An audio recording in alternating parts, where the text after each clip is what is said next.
Today, we will discuss the life of Katherine Knight, who was born and raised in an unconventional and dysfunctional family environment. Her mother, Barbara Roughan, née Thorley, 1930 to 1986, married the Scotsman John Jack Roughan and lived with him in the small town of Aberdeen, located in the Hunter Valley, New South Wales. From this marriage, 4 children were born. Meanwhile, Barbara began an extramarital affair with Kenneth Charles Knight, 1927 to 2009, a friend and co-worker of her then-husband. On March 1, 2000, the police were called to a residence where they encountered a horrific scene. A man's head, stuffed, was found inside a pot, ready to be served. The scene was extremely disturbing and unbelievable. The walls, ceiling, and floor were soaked with blood, indicating the high level of violence that had occurred at the location, which was evident from the amount and pattern of the stains. The officers present reported that the magnitude of the violence and horror witnessed on that occasion was so impactful that they required psychological therapy. Among the records of emblematic crimes, the case of Katherine Knight stands out. Born on October 24, 1955, in Australia, Katherine's life was marked by a dark history. From childhood, she was exposed to a turbulent family environment, witnessing her father's alcoholism and her mother's emotional instability, who told her she should endure the situation without complaining. The death of her father when Katherine was only 4 years old did not shield her from new abuses, including those perpetrated by her mother. At the age of 11, social services removed her from her mother's grasp and transferred her custody to her great-grandparents and an uncle, who became her last sources of support. Katherine was devastated to discover that this support was not enough. At 15, she decided to drop out of school, unable to read or write, and started working in a clothing factory. A year later, she began working in a slaughterhouse, where she demonstrated great skill and was quickly promoted. She even acquired her own butcher knives, which she hung in her home in case she ever needed them. In 1973, Katherine met her co-worker David, over whom she quickly exerted control. They married in 1994 at her request. During David's visit to Katherine's home, her mother issued warnings about her daughter, advising him to be careful. Don't make her nervous, or you'll face problems. Don't mess with her, because something is not right. David later realized the truth of these warnings on their wedding night when he was subjected to abusive situations. On another occasion, Katherine went so far as to burn all of David's clothes and shoes and hit him on the head with a frying pan for being late. David was taken to the hospital with a fractured skull and hesitated to return home with Katherine. After this incident, Katherine was alone during her pregnancy. It was later reported that she tried to abandon her baby on train tracks, but a neighbor managed to rescue the child. As a consequence of her disturbing behaviors, Katherine was diagnosed with postpartum depression and received treatment. However, weeks later, she kidnapped a woman. Katherine was forced to look for David, while an individual determined to rebuild his life without her, threatened her with a butcher knife, cutting her face to compel her to obey his orders. Under the coercion she suffered, Katherine agreed to help the aggressor before heading to David's house. During the journey, they stopped at a gas station, where the aggressor was later detained by the police and admitted to a psychiatric hospital. Katherine revealed that the stop at the station was intended to confront the owner who had repaired David's car a few years earlier. In the psychiatric hospital, Katherine appeared to be recovering, and after her release, she started new relationships, faced new pregnancies, and had children, without the episodes of violent attacks recurring, at least for a while. She regained her job at the slaughterhouse and decorated her home with knives, horns, and animal skulls that adorned the walls and ceiling. In 1990, Katherine left her partner in favor of her lover, John Price, who was the father of 3 children. Their relationship seemed ideal, except for the constant arguments. However, this relationship lasted until 1998 when John refused to marry her, which made her unhappy. Shortly after, both were fired from their jobs, but Katherine quickly found a new job. She then rekindled her relationship with John a few months later. In February 2000, after an argument, Katherine, alarmed by John's behavior, decided to request a restraining order. However, the police did not take immediate action, as the versions of those involved were contradictory. The next morning, Katherine warned her friends that if she did not show up for work, something serious had happened.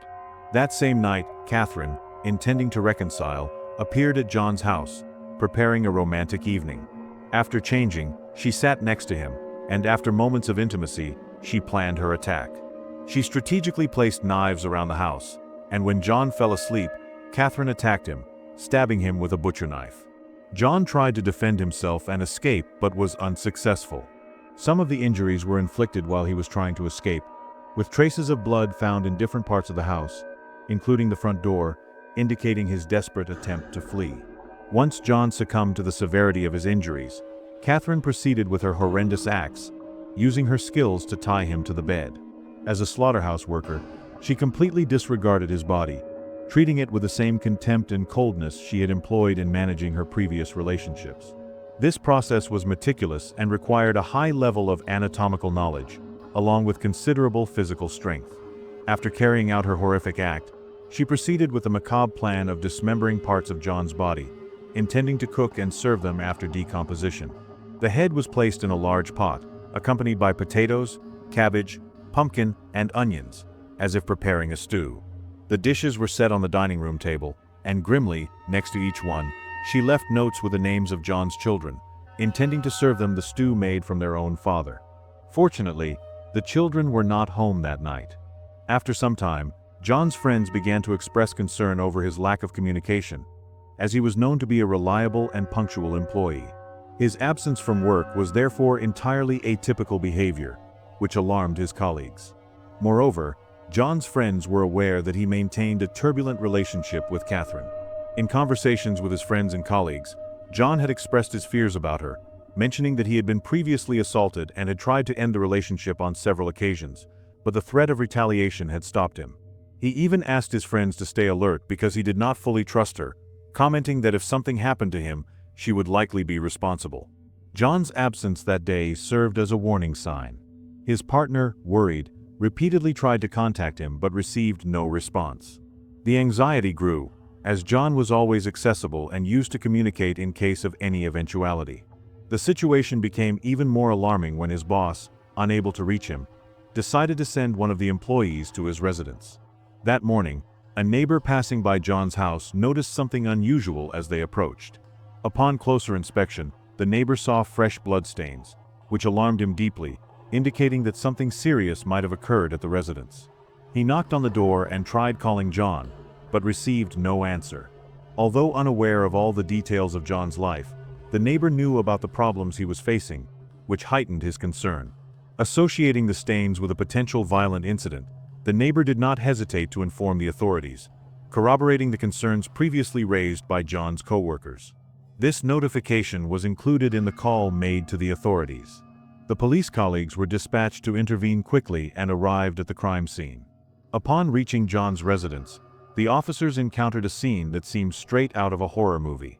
Even before entering the house, the police noticed bloodstains on the front door and the porch, indicating that an act of extreme violence had taken place.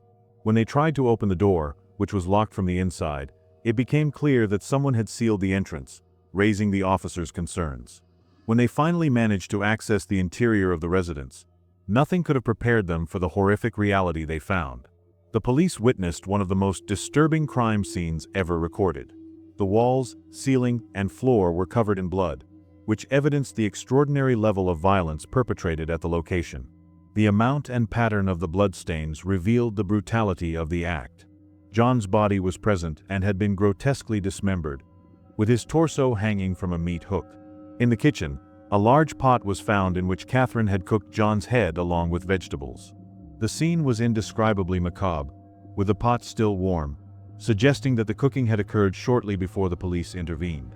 On the table, there were 2 plates prepared with meat, accompanied by vegetable garnishes, each bearing a note with the names of John's children, indicating Katherine's intention to feed the children with their own father's meat, although fortunately, this attempt was not carried out.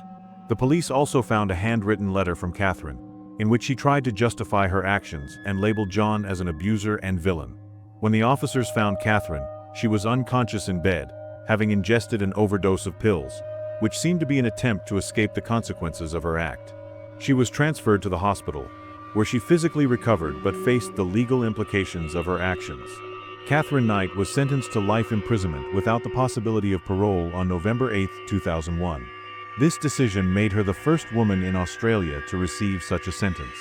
She is currently serving her sentence in New South Wales, Australia. The case of Katherine Knight is one of the most disturbing and emblematic in the criminal history of Australia. For anyone looking at this absurd case, It is impossible not to highlight the psychological complexity and brutality involved in this crime. The handwritten letter found by the police, where Katherine attempted to justify her actions and label John as an abuser, adds a layer of manipulation and desperation that further complicates understanding the motives behind such extreme violence. When the officers found Katherine unconscious from an overdose of pills, the image that emerges is of a woman trying to escape the consequences of her actions. This gesture can be interpreted as a desperate attempt to avoid legal responsibility or as an expression of belated remorse. However, justice did not refrain from holding her accountable, and Katherine was sentenced to life imprisonment without the possibility of parole, a sentence that reflects the gravity of her actions and made her the first woman in Australia to receive such a sentence. This case of Katherine Knight raises crucial questions about the nature of domestic violence, mental health, and the role of institutions in detecting and preventing such tragedies. Her story is marked by a turbulent childhood and adolescence, with exposure to abuse and dysfunctional behaviors that clearly shaped her adult behavior.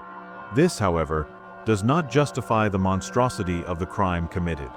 Furthermore, the way Katherine conducted the murder, demonstrating an impressive level of planning and coldness, as well as the grotesque treatment of John Price's body, are details that shock for the lack of humanity and the demonstration of a deep psychological disturbance. Although Katherine tried to paint John as the villain, the brutality of the crime and the circumstantial evidence weigh against any defense that tries to justify her actions based on allegations of abuse. The conviction and the sentence of life imprisonment without the possibility of parole send a clear message about society's and the judicial system's intolerance of acts of such cruelty. John's tragedy and the brutality with which his life was taken by Katherine Knight continue to resonate as a grim reminder of the extremes to which domestic violence can reach and the urgent need for more effective interventions to prevent such horrors in the future. Thank you so much for watching this story. Your presence and support are essential for me to continue creating quality content. So, if you enjoyed this story, please like and subscribe to our channel so you don't miss any new episodes. Your subscription and comments are fundamental for me to keep bringing quality content. Leave your opinion in the comments, always with respect for the victims, and together let's build an even better community. Thank you so much for following my work, and I'll see you in the next episode.